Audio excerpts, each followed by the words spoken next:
अस्सलाम वालेकुम नाज़रीन। हमेशा हम जब भी आपसे बात करते हैं तो हम सियासी सूरत हाल के ऊपर बात कर रहे होते हैं।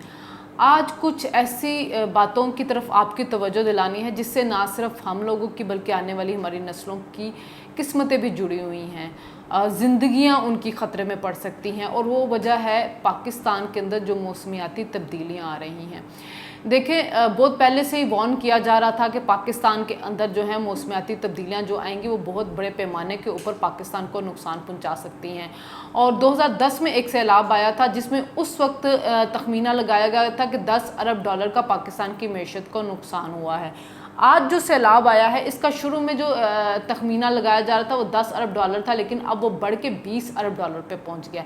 तो पाकिस्तान जैसी मैशत जो कि 6-7 अरब डॉलर IMF से कर्जा लेके चल रही हो, उसके लिए 20 अरब डॉलर जो है वो बहुत बड़ी रकम हो जाती है। और दुनिया आपको इमदाद तो दे रही है, लेकिन ये भी याद रखें कि दुनिया खुद भी फंसी हुई है। उसकी वजह यह है कि पहले कोरोना आया और उसके बाद जो अब रूस और यूक्रेन की वॉर है उसने ईंधन, अनाज, इन सब चीज़ों को महंगा कर दिया। अच्छा, अब पाकिस्तान जो है वो एक ज़री मुल्क है, हमारा ज़्यादातर इन्हिसार ज़राअत के ऊपर होता है, लेकिन इन सैलाब की वजह से हमारी मकई, गंदम, कपास की फसल बहुत ज़्यादा ख़राब होती है। और गंदम की फसल इस दफ़ा इसलिए भी ख़राब हुई कि मार्च अप्रैल में जो था दर्जा हरारत बढ़ गया था और गंदम कम वज़न के ऊपर ही जो थी ना वो जल्दी पक गई। तो गंदम का बहरान भी पैदा, हम गंदम जो है वो भी दरामद कर रहे हैं। फिर प्याज और टमाटर भी हमें इस दफ़ा बरामद करना पड़ रहा है। आपको याद होगा कि प्याज और टमाटर जो था उसका हमारे मुल्क के अंदर बहुत महंगे हुए थे तब, जब इंडिया में और पाकिस्तान दोनों में जब हमने एटमी धमाके किए थे।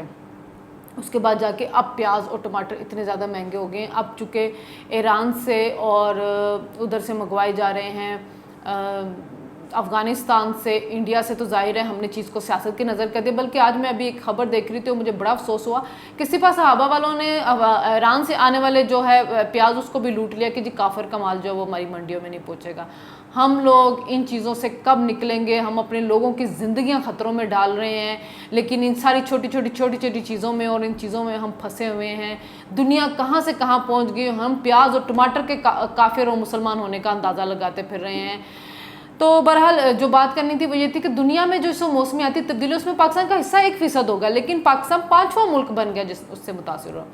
देखें, जो गर्मी की शिद्दत बढ़ रही है उसकी वजह से ग्लेशियर पिघल रहे हैं। ग्लेशियर पिघलते हैं तो आपकी उनकी वजह से झीलें बन जाती हैं। वो झीलें जब फटती हैं तो पहाड़ों से जब आती हैं तो पानी के रेले के साथ बड़े बड़े पहाड़ वो पत्थर लेके आती है, जिसकी वजह से आबादियों को नुकसान होता है, आपके पुल टूट जाते हैं और आपके राब्ते मुनक़ता हो जाते हैं सिटीज़ के अंदर। अभी जो सैलाब आया कलाम में 28 आपके जो होटल थे वो तबाह हुए हैं, 38 देहात सवात के तबाह हो गए। अब आप सोचें कि इस सारे इंफ्रास्ट्रक्चर को बिल्ड करने में कितना टाइम लगेगा। कलाम के अंदर जो टूरिज़्म था उसको कितना नुकसान पहुंचेगा, कितने लोगों का रोज़गार वाबस्ता था वो उससे ख़राब, वो नुकसान में चला जाएगा और लोगों की बेरोज़गारी कितनी बढ़ेगी। देखिए, कोरोना के दिनों में पाकिस्तान गुर्बत की शरह से 22 से 40% आ गया और सैलाब के बाद ये और ज़्यादा आगे चला जाएगा। और कहा जा रहा है कि आने वाले दिनों में तो लगता है कि हर दूसरा जो बंदा है वो ख़त गुर्बत से नीचे चला जाएगा। अब कल बात हम एक प्रोग्राम में थी, मैं वहाँ पे बात कर रहे थे कि पाकिस्तान के मुहैयर ज़ात आगे आए, वो मदद करें। दुनिया कब तक मदद करेगी और दुनिया कितनी मदद करेगी? क्योंकि हमने पहले बताया कि कोरोना यूक्रेन वॉर की वजह से दुनिया की अपनी मैशत जो वो ख़तरे में जा रही है। 2008 वाला रिसेशन हमें फिर होता हुआ नज़र आ रहा है। और उस वक्त भी आपको याद है कि उस वक्त डॉलर जो था किस कीमत पे चला गया था, डॉलर 110-15 पे गया था और हमें बहुत ज़्यादा लग रहा था। और पेट्रोल की कीमत भी उस 110 और 112 हमें बहुत ज़्यादा लग रही थी। आज तो 200-250 पे पेट्रोल पहुंचा हुआ है। डॉलर जो है वो बिल्कुल काबू में नहीं आ रहा। IMF से किस्त भी मिल चुकी है, उसके बावजूद डॉलर जो है वो 229 के ऊपर पहुँचा हुआ है और ये हालात बहुत ख़राब हो रहे हैं और सैलाब और ज़्यादा इसके ऊपर काम ख़राब कर रहा है। मुहैयर हज़रात जो कितनी की मदद कर सकते हैं। अब मसला ये है कि या तो आलमी दुनिया से एक अपील की जाए कि आप हमारे कर्ज़े माफ़ कर दें या हमारे कर्ज़े रीस्केड्यूल कर दें 10 सालों के लिए, क्योंकि पाकिस्तान इस वक्त जिस मुश्किल में फंस गया हुआ है वो तो अपनी इकॉनमी को संभालेगा या वो आगे जाके कर्ज़े देगा। तो जो यूरोप जो है उस साइड के जो हमारे कर्ज़े हैं वो तो उन्होंने पहले भी 2025 तक जो है वो उनको रीस्केड्यूल कर दिया है। लेकिन एशिया बैंक, एशियाई तरक्याती बैंक, इस्लामी बैंक, आलमी बैंक, उन्होंने कोरोना के दिनों में तो 2 साल के लिए मौखर किए थे, अभी तक दोबारा उनकी तरफ से ऐसी कोई इंटीमेशन नहीं है। तो फिर भी अगर 5 साल के लिए भी करें तो फिर भी पाकिस्तान की मैशत को संभलने का मौका मिलेगा।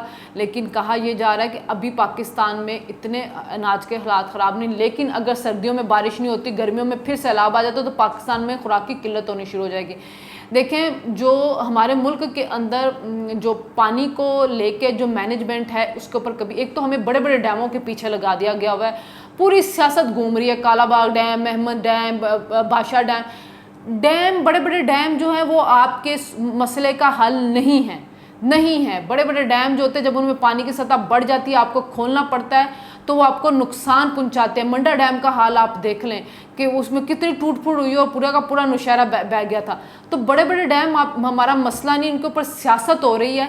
हमें छोटे छोटे डैम बनाने चाहिए, हमें आबी ज़खायर बनाने चाहिए, हमें अंडरग्राउंड वाटर टैंकियाँ बनानी चाहिए जिसमें बारिश का पानी महफूज हो, हमें बैराजेस बनाने चाहिए, हमें इस तरह की मैनेजमेंट करनी चाहिए। हमें पानी की जो गुजरगाहें हैं उनको साफ़ करना चाहिए, मानसून से पहले हमें दरियाओं को ज़्यादा गहरा करना चाहिए, अपनी नदी नालों झीलों को ज़्यादा गहरा करना चाहिए। वो नहरी निज़ाम हम कहते थे पाकिस्तान का सबसे बेहतर है, लेकिन वो नहरी निज़ाम गोरों का बनाया हुआ है, हमने उसके अंदर आगे क्या पेशरफ्त की है वो कहीं पे नज़र नहीं आती।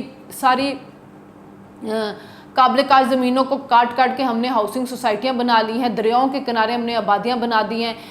जिस मुल्क में भी कहीं कोई तूफ़ान आना होता, कुछ होता, पहले से वार्न करते, प्लानिंग करते, पाकिस्तान में ऐसा कुछ भी नहीं होता है।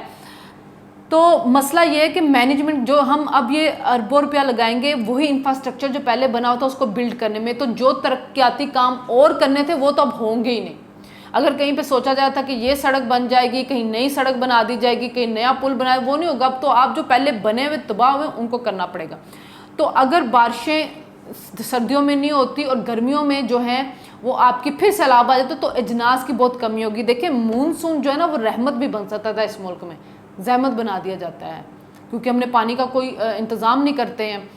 इसी मानसून से पहले आपके बलोचिस्तान में, पंजाब के और सिंध के जो थर के इलाके थे वहाँ पे खुश्क साली थी, कहत पड़ रहा था, हमें पानी की ज़रूरत थी, बारिशें आई, उन इलाकों के अंदर फसलें ठीक होना शुरू होगी, लेकिन बाकी इलाकों के अंदर सैलाब आना शुरू हो गया। जो दरियाए सिंध है उसके इर्द गिर्द जो 100 किलोमीटर की पट्टी है वो हमेशा अर्बन फ्लड से मुतासिर होती है।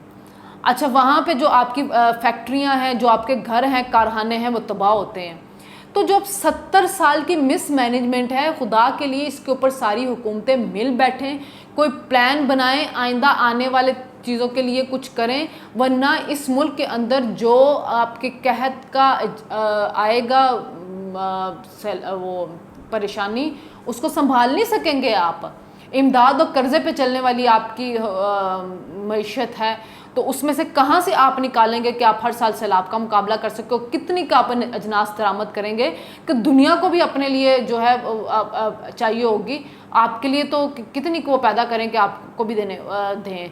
तो ये एक बहुत सीरियस सूरत हाल थी जो हमने बताई कि सियासत तो अपनी जगह पे चल रही है और सियासतदान तो अपनी सियासतें कर रहे हैं, वो अपनी ज़ात की सियासत कर रहे हैं। और इमरान के तो आप देख ही रहे हैं कि वो अपनी ज़ात से निकल ही नहीं रहे हैं, मैं फंसे हुए हैं, उनको बिल्कुल इदराक नहीं है। बिलियन सुनामी ट्री का हम सुनते रहे जिसमें से 25 करोड़ दरख्त लगे, उनमें भी अरबों रुपये का फ्रॉड हुआ है। तो अब संजीदा बात यह है कि कल रात को भी वज़ीर-ए-आज़म शहबाज शरीफ ने मीडिया के लोगों को ब्रीफिंग दी है, सब उनको सूरत हाल बताई है कि क्या इस वक्त मुल्क के अंदर है, लेकिन तमाम स्टेक होल्डर को बैठना होगा और उससे निकलना होगा। और इमरान की जो सियासत, जो साजिशी बयानिया बनाया था इमरान खान ने, इस हुकूमत अपनी कानूनी आइनी तौर से जो उनसे हुकूमत ली गई उससे निकलने के बाद अमेरिका का, तो उसी अमेरिका के कदमों में जाके बैठे हुए। कल तलत हुसैन जो पाकिस्तान के बड़े मायानाज़ सहाफ़ी, उन्होंने ट्वीट की कि आज अमेरिकन एम्बेसी में एक बड़ी अहम मुलाकात हुई है, बड़ी दिलचस्प मुलाकात हुई है। कहा ये जा रहा है कि ये पीटीआई के किसी लीडर की मुलाकात हुई है अमेरिकन सफ़ीर के साथ।